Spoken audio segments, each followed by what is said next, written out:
I actually filmed all of the how-to videos before I confirmed that this officially fixed it, but I can say a couple months down the road after using it for a while, I believe this was the problem and it did in fact fix it. So I want to explain exactly what we did to the motor when it was taken apart to fix the problem. So in terms of parts of an electric motor, you have this like housing and what's called the stator, and it's these windings inside of it, and then you have a rotor. So this is the part that comes out, and it's a shaft that has a bearing on both ends, represented in blue, and then a rotor, and it's just like kind of this hunk of metal in the center, and I believe it's painted purple on the Peloton Tread.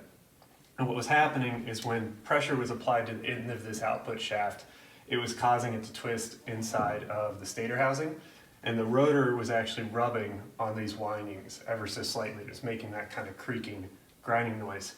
So the electric motor repair shop that I took my motor to shaved down the rotor about 5/1000th of an inch on a lathe, and then repainted it, put it all back together.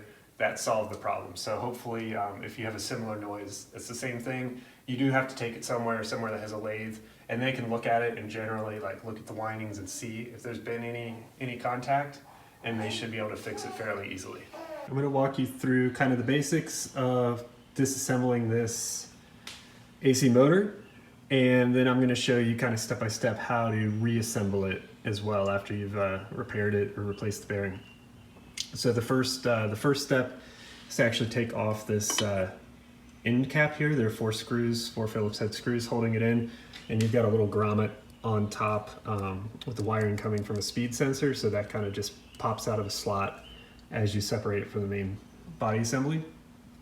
After that, on the same end, you're going to find like a flywheel with a single set screw that you loosen up. And before you can slide that off, you need to remove the speed sensor from the top. So there are actually 4 screws on it. You only need to remove 2 of them. So the 2 smallest screws stay in. They're actually just attaching the speed sensor to the bracket that then attaches to the motor assembly. So you remove the 2 top screws, which are accessible with the flywheel in place, and then the speed sensor will lift out of the way. And then you can loosen the set screw on the flywheel, loosen the flywheel and slide that off the end. And then there are 4 screws, 4 larger black screws, like these, that run through the entire assembly to the other side. So you remove those 4. The very top one, so assuming you have it sitting on a bench on the mount, the very top one is slightly different. It has a washer. The other 3 are identical. So you can set those aside once you get those out. And then coming over to this end, you have this pulley on the end with a single set screw and a keyway. So loosen or remove that set screw completely and put it somewhere safe. And then this brake or clutch has 3 bolts holding it in. Remove those 3 bolts completely. And then at this point, you need to pull this this pulley off the end. So once you get your puller on there, and you can kind of attach it in the gap of this brake assembly, and take these 3 silver screws out, obviously, and then press on the center of the shaft. You can essentially pull this pulley off, and I was just pulling it out a little bit to get it lined up because I'm reassembling right now, but that's how you get it off initially. You can do that until your puller basically bottoms out on the face of this pulley. And then from there, I used just a small socket, like I think it was like a 6mm, to put in there to get it out the rest of the way. And the keyway can stay in when you're pulling this pulley off. So that's nice. After that, the whole clutch assembly slides off, and you're left with what looks like kind of like a nut on the shaft that has 2 set screws. So you loosen those set screws, and then there's a circlip on each side of the nut. So you take off the first clip, then the nut slides off, and then there's another clip. Okay, I've already put a thin coat of bearing mount around the shaft just in case there's damage to the shaft if the bearing spun. And I've got my bearings sitting on a hot plate over here. You're not supposed to heat them up past 250 degrees, so I've been using this little infrared thermometer to kind of keep an eye on things. Got the hot plate at like 220, so the bearing's only at about 120. degrees, so we should be good there. I've got this pipe ready. This is a 3/4 inch pipe that's long enough to actually let me drive the bearing all the way on. So I'm going to be using that as well, assuming it doesn't slide on nice and easy. So, the bearing, it actually slid on fairly easily up until a point. So now,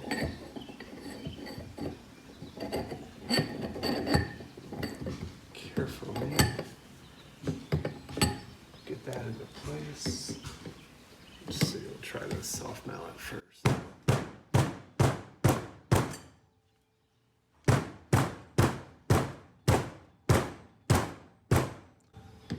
It's not working.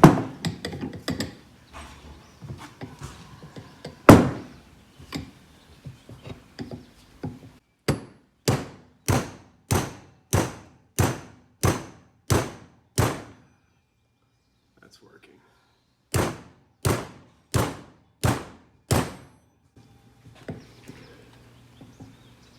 That appears to be on.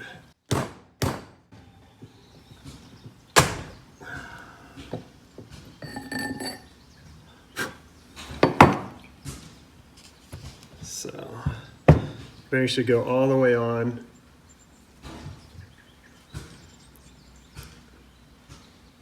Up against the thrust washer. So the thrust washer goes on first, don't forget that.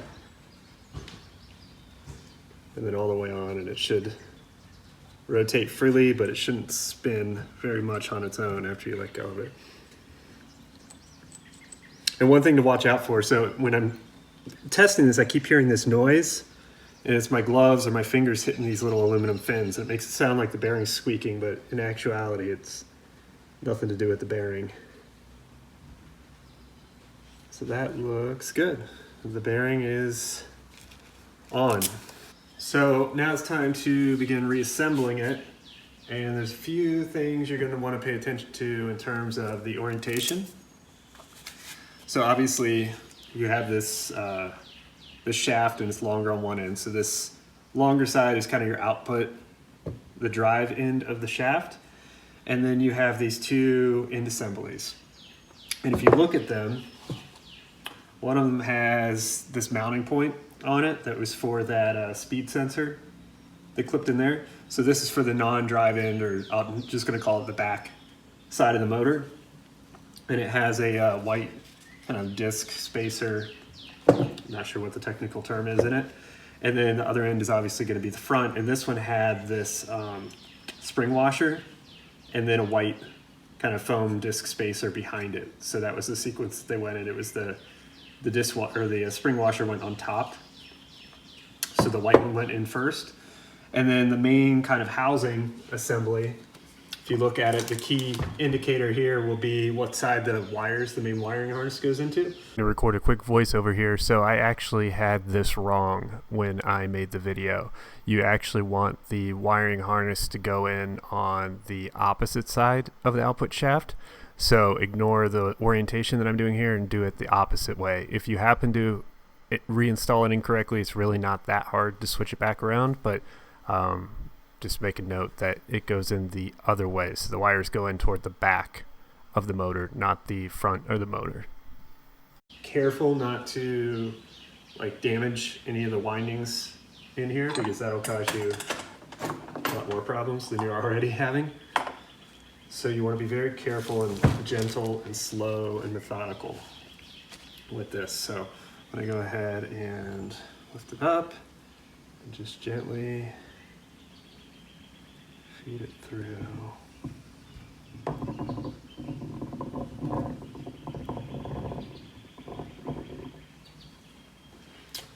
And then I'm going to go ahead and turn this so you can kind of see what I'm doing.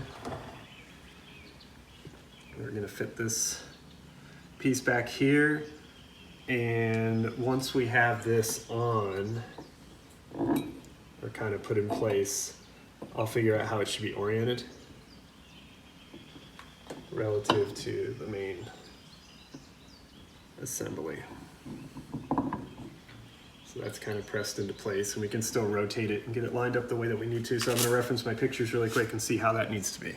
So again, we're going to use this mounting point for the speed sensor as our reference point to kind of dial this in the way that we want it. And when the motor's standing on its mount, like it is here, this should be at the top. So basically the opposite side of the mount. So I'm going to go ahead and just kind of press that into place.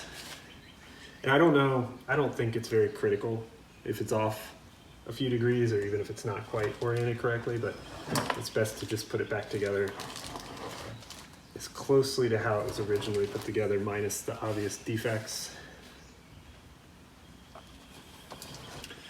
Now that side's relatively simple, so we started there. Now we're going to start on this side, and I'm going to reference my pictures in a moment, but first we're going to put this end piece on. So careful not to drop that spring washer or the other kind of washer spacer out of there. And we'll just slide this on as well.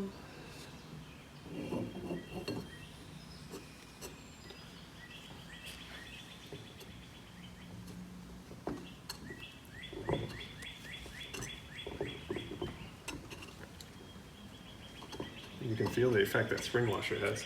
So we might need to kind of tap this to fully seat it on that back side. Well, I don't want to tap it yet because that entire centerpiece is resting on the inside. So I want to get it held up. I might stand it on its, well, I think this went through. I'm almost tempted to use those screws to draw it in, but I'm worried. I don't know if they're heavy duty enough. I don't want to strip this thing out. Yeah, okay, so you have the 4 corresponding holes here. So basically, they're pretty much at 12, 3, 6, and 9 o'clock. So you need to get that lined up. We'll get that one started. Remember that top one was the only one that's different. It has the washer. The other 3 are the same. And just feed it through. Yeah, you can definitely see the little holes in there. These headlamps are awesome. By the way, I don't know how I ever did any kind of automotive maintenance or anything without one. I'll throw a link in the description to this one. I've had it for a couple years and it's been awesome. It's nice and bright. The batteries last a pretty long time. It holds up.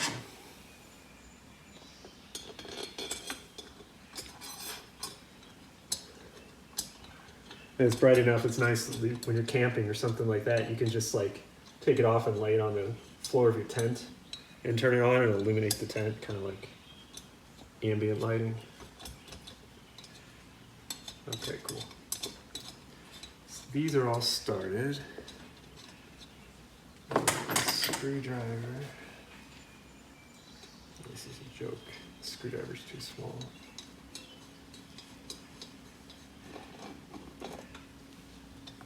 So I basically use these bolts or long screws to pull the 2 pieces together, and I recommend just kind of tightening them kind of diagonally, not any single one all at once, just because you don't want to get things crooked. So kind of treat it like you're putting on a wheel on a car, and it should all tighten together nicely without too much trouble, and then you can spin it. That's music to my ears, so you shouldn't hear anything. It should be silent. So you want to be sure that your seams are all tight and sealed up all the way around. And then the next step is going to be to put on that circlip that goes right here up against this this housing on the shaft. And number 2, they are identical for all intents and purposes. So I'm going to go ahead and put that on. And this is a tool, it's just worth buying a good one. A good set of these clip pliers. I bought a cheap set at Harbor Freight, and I wasted hours and hours and hours trying to get one of these things off and almost dropped it in my engine case. And then I got a nice set from Craftsman, and It took about 10 seconds to get the clip off that I've been trying to get off.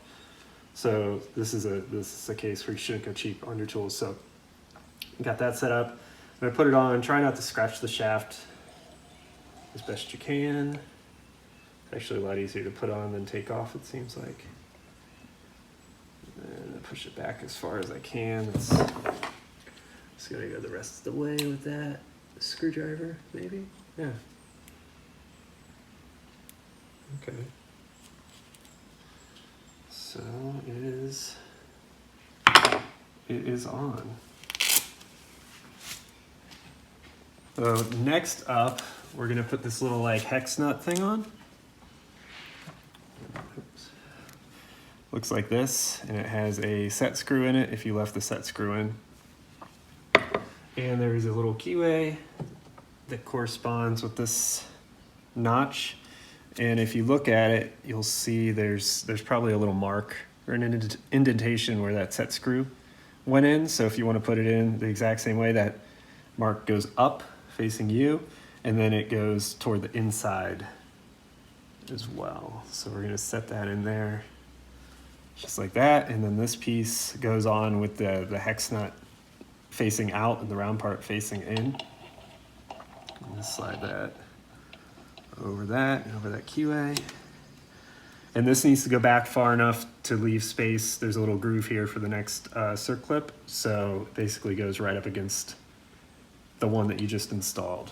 And then before we tighten up that set screw, I'm gonna go ahead and put this last clip on, and then we will tighten that set screw as well.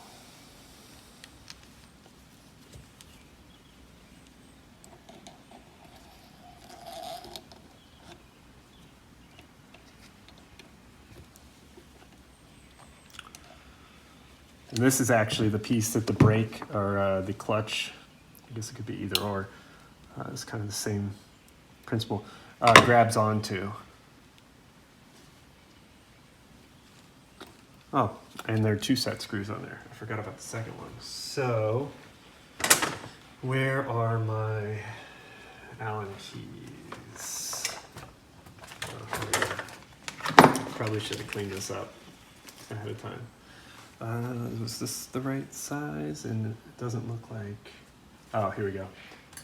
I've got this little handy set that has all the different sizes, which is awesome. Versus little bags full of them, but sometimes when you gotta get in there in a tight space, you gotta use something like this. So, let's see.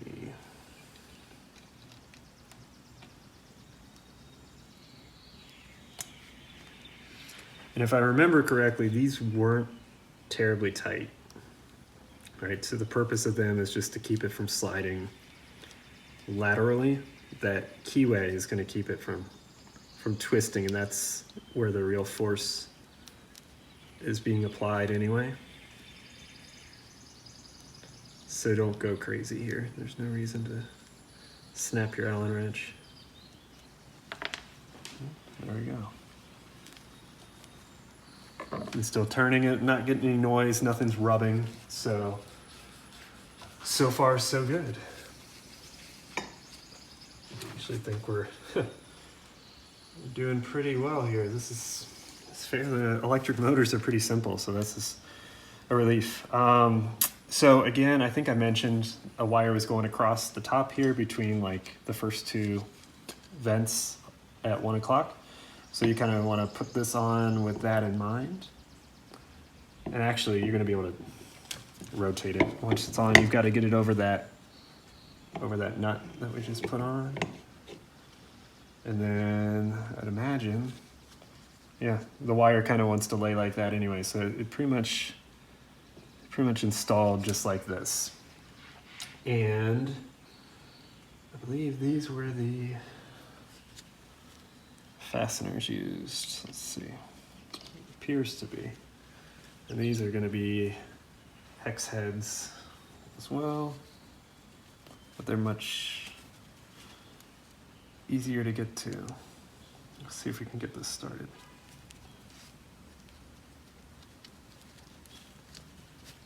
Mm-hmm.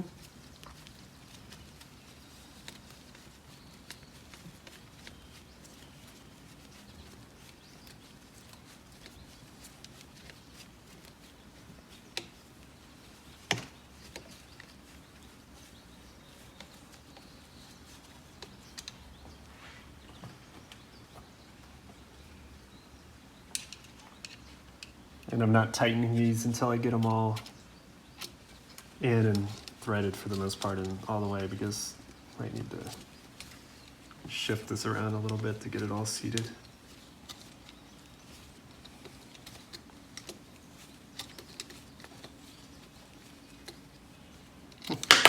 Maybe. So if you do happen to knock the little washers off these guys by accident, the way that they should be installed is with the lock washer, which is the smaller of the two, the closest to the head. So the small one on first and then the big one, and that puts you back to the way it was. Now that I've got them all in, I'm gonna go ahead and just snug them up a bit. Final piece on this side is gonna be this actual, it's like drive pulley, and it has a keyway as well. The orientation is somewhat self-explanatory. You can use the little indentation on the top again as a reference, but it's rounded on one end, so obviously the rounded end lines up with the rounded side of the slot here. And then we're gonna get this seated. Let's see. Maybe not.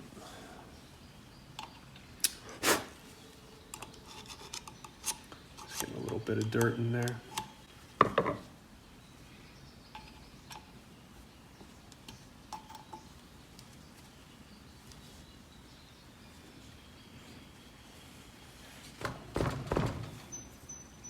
Where's this now?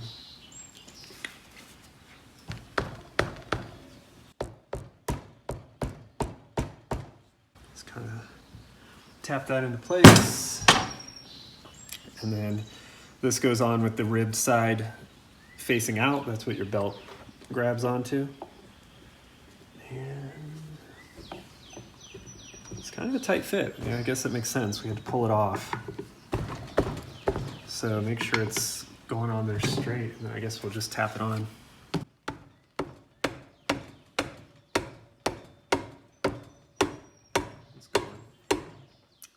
If I remember correctly, it goes until the end of the shaft is flush.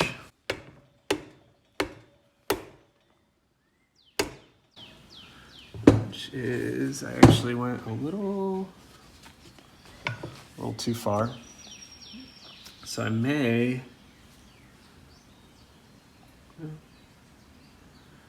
use the puller and just move it this way just a hair.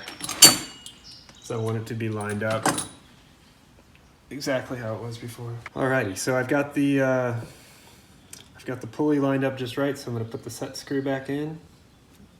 And it actually looks like they used a little bit of an anti-seize, or not an anti-seize, like a Loctite on it. So I have some. So I'll put some on there as well. Though I can't imagine this thing coming off. I mean, you have to use a puller to take it off, but let's see, just put a drop. We'll tighten that down. Fairly snug.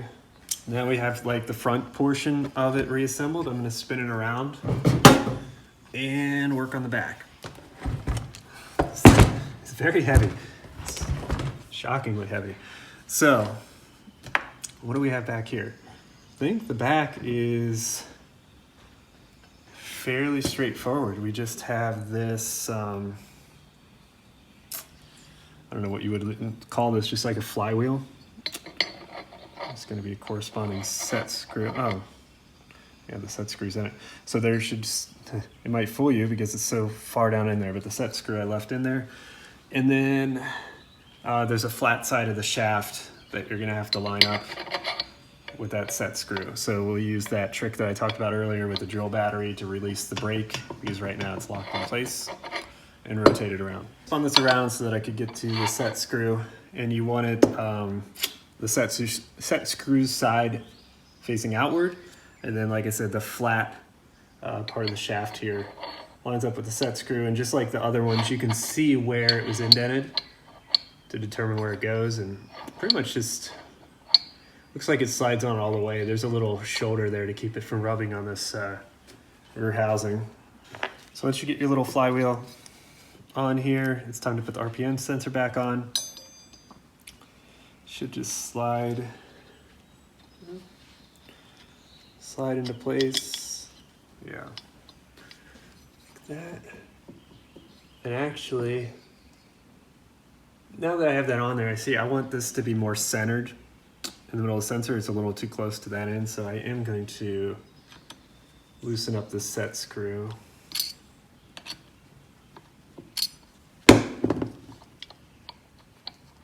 There we go, so that I can adjust that. But first I'm going to put those two screws in.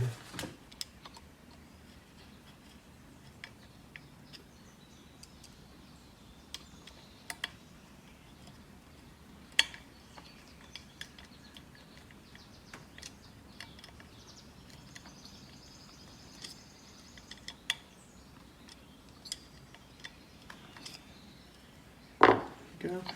Now that that's in place, I'm just going to kind of eyeball it and get it centered and then tighten this down.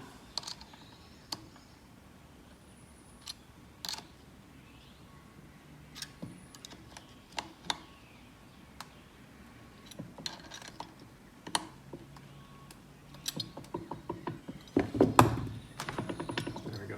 That feels good. And the final piece here has a little cutaway for this grommet. So you want to kind of take into account where that would go. Just going to kind of push it into place, and then obviously these screws will have to line up. So it looks like it goes just like that with this cutaway facing straight up. Let's see if I can push that in. Yep, and it just presses in like that. And then make sure you're not going to pinch your wires. And you have the 4 screws that hold on this outer cover. Okay, so this is a handy trick if you are trying to narrow down the source of the squeak on your bench and you don't have a way of powering the motor or releasing this clutch or brake. And essentially, if you look at this, it says it runs on 24 volts DC. So what I did was I took a drill battery. In this case, it's 18 volts, but it's actually 20 volts according to my voltmeter. And a couple of alligator clips. And if you look at the battery, you might see like positive and a negative. This one has 4 like blades on it, but the 2 outer ones are the ones that you want. So actually first I'm going to hook them to this. So probably always easiest and safest to hook them up to the non-power side of the equation first. And what we just want to do is energize this solenoid so that it releases the brake and we can rotate the motor shaft freely on the workbench and either listen for noises or change its orientation for reassembling or potentially disassembling it. And it shouldn't matter which one is positive and which one is negative. And once you hook it up, let's see, you should hear a click as long as your alligator clip stayed on.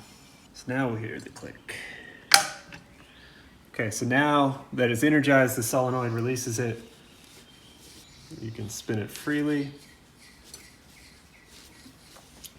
And in this case, I wanted to spin it around because I need to get this